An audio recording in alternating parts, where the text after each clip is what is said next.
नमस्ते, मी आहे प्रगती kitchen and रेसिपीमध्ये तुमचं खूप खूप खूप स्वागत आहे। आज आपण अगदी कापसासारखा मऊसूद असा टेस्टी साजूक तुपातला शिरा करणार आहोत। इथे मी बारीक रवा घेतलेला आहे।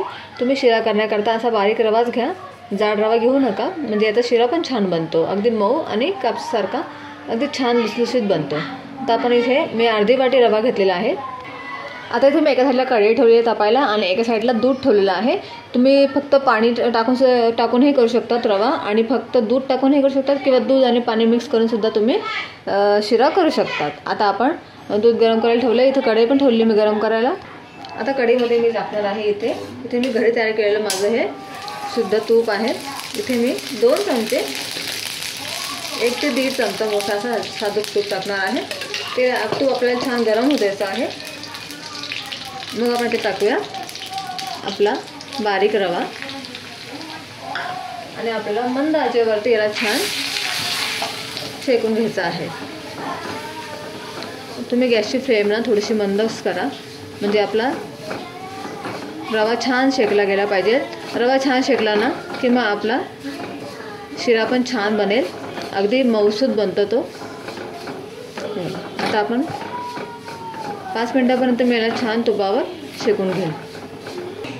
आता तुम्हाला कसं कळेल की आपला रवा छान शेकला गेलेला, तर आपला रवा शेकता शेकता आपल्याला अगदी असा हलका लागतो शेकताना, तर आपण समजून जायचं की आपला रवा शेकला गेलेला आहे। जास्त पण तुम्ही लालसर कलरचा नका शेकू, म्हणजे आपला रवा पण छान लागत नाही शिरा। त्याच्यामुळे थोडासा लाईट रंगाचा येऊस्तोपर्यंत आपल्याला याला छान शेकून घ्यायचं आहे। हे बघा, आता हळूहळू याला आपोआप तूप सुटतंय, म्हणजे आपला हा रवा हळूहळू भाजला जातोय। आता ह्या स्टेजला मी याच्यामध्ये टाकणार आहे काजू आणि बदाम। तुम्ही तुमच्या आवडीप्रमाणे याच्यामध्ये ड्रायफ्रूट टाकू शकता, म्हणजे हे कसं हे पण याच्यामध्ये छान असं भाजलं जाईल। तुम्ही वरतून पण टाकू शकता, पण मी अशा पद्धतीने टाकते। थोडीशी किशमिश पण टाकूया आपण याच्यामध्ये, ते पण आपण छान याला भाजून घ्या, म्हणजे आपले ते पण छान अगदी याच्यामध्ये फुलतील। हे बघा, आता आपल्या रवाला अगदी हलकापणा आलेला आहे आणि तो आपला शेकला गेलेला आहे। हे बघा, फक्त अगदी बदामी कलर येऊस्तोपर्यंत मी आपल्या रव्याला छान शेकून घेतलेला आहे। आता मी इथे गॅसची फ्लेम लो करायची आपल्याला। हे बघा, आपला रवा छान शेकला गेला। आता मी इथे ना 1 कप भरून दूध टाकणार आहे। गरम दूध टाकायचे आपल्याला, म्हणजे हळूहळू टाका तुम्ही आणि चांगलं मिक्स करा। म्हणजे अर्धा कप रव्याला आपल्याला इथे 1.5 कप दूध लागेल। आता मी इथे अजून अर्धा कप टाकेल, म्हणजे याच्यामुळे आपलं काय होईल, जो शिरा आहे ना अगदी छान मऊसूद होईल। आता मी इथे अजून अर्धा कप टाकेल, म्हणजे अर्धा कप रव्याला आपल्याला 1.5 कप दूध हे एकदम परफेक्ट प्रमाण आहे। आता आपण हे छान मिक्स करूया।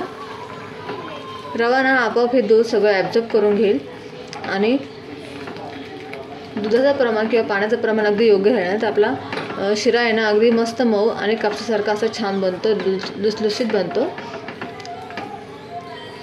हे बघा, आपोआप आपलं पूर्ण दूध आटलेलं आहे रव्यामध्ये। गॅसची फ्लेम इथे मी लोच ठेवलेली आहे। आता दूध टाकल्यानंतर, दूध पूर्ण आटल्यानंतर रव्यामध्ये मग आपण ह्या स्टेजला टाकायची आहे आपली साखर। साखर तुम्ही पहिले टाकू नका, दूध आपलं पूर्ण आटू द्या, त्यानंतर आपण याच्यामध्ये साखर टाकायची आहे। आता आपण या स्टेजला साखर टाकूया। आता मी जेवढा रवा घेतला होता ना तेवढीच मी साखर घेतलेली आहे, म्हणजे अर्धा कप रव्याला मी अर्धा कपच साखर वापरलेली आहे। तुम्ही तुमच्या आवडीप्रमाणे साखर कमी जास्त करू शकतात। तुम्हाला कमी गोड हवं असेल तर तुम्ही साखर कमीही टाकू शकतात। हे बघा, दूध आपलं पूर्ण आटल्यानंतर आपल्याला साखर टाकायची आहे। आपोआप साखरेचं पाणी होईल, तुम्ही पाहू शकता।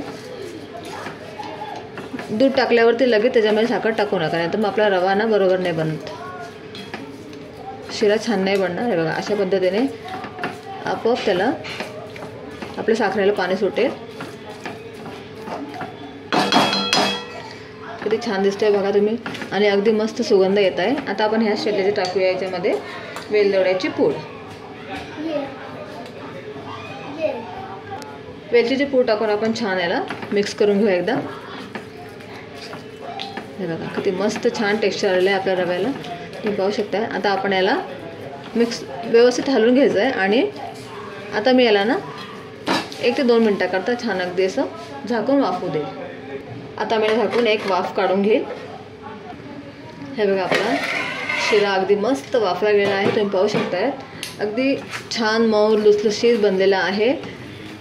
मी सांगितलेलं प्रमाण आणि पद्धत वापरून तुम्ही करून बघा. तुमचाही अगदी साजूक तुपातला शिरा असा छान बनेल. हे बघा किती मस्त लुसलुशीत बनलेला आहे आणि अगदी तोंडामध्ये टाकताच विरघळेल असा आपला साजूक तुपातला मस्त शिरा बनलेला आहे. आता मी तुम्हाला सर्व करून दाखवते.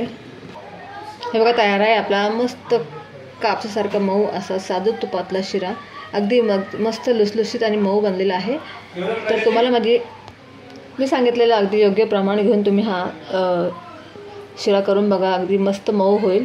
तुम्हाला तर माझी आजची रेसिपी आवडली असेल तर माझ्या रेसिपीला नक्की लाईक करा, चॅनलला सबस्क्राईब करा आणि शेअर करायला विसरू नका. बाय.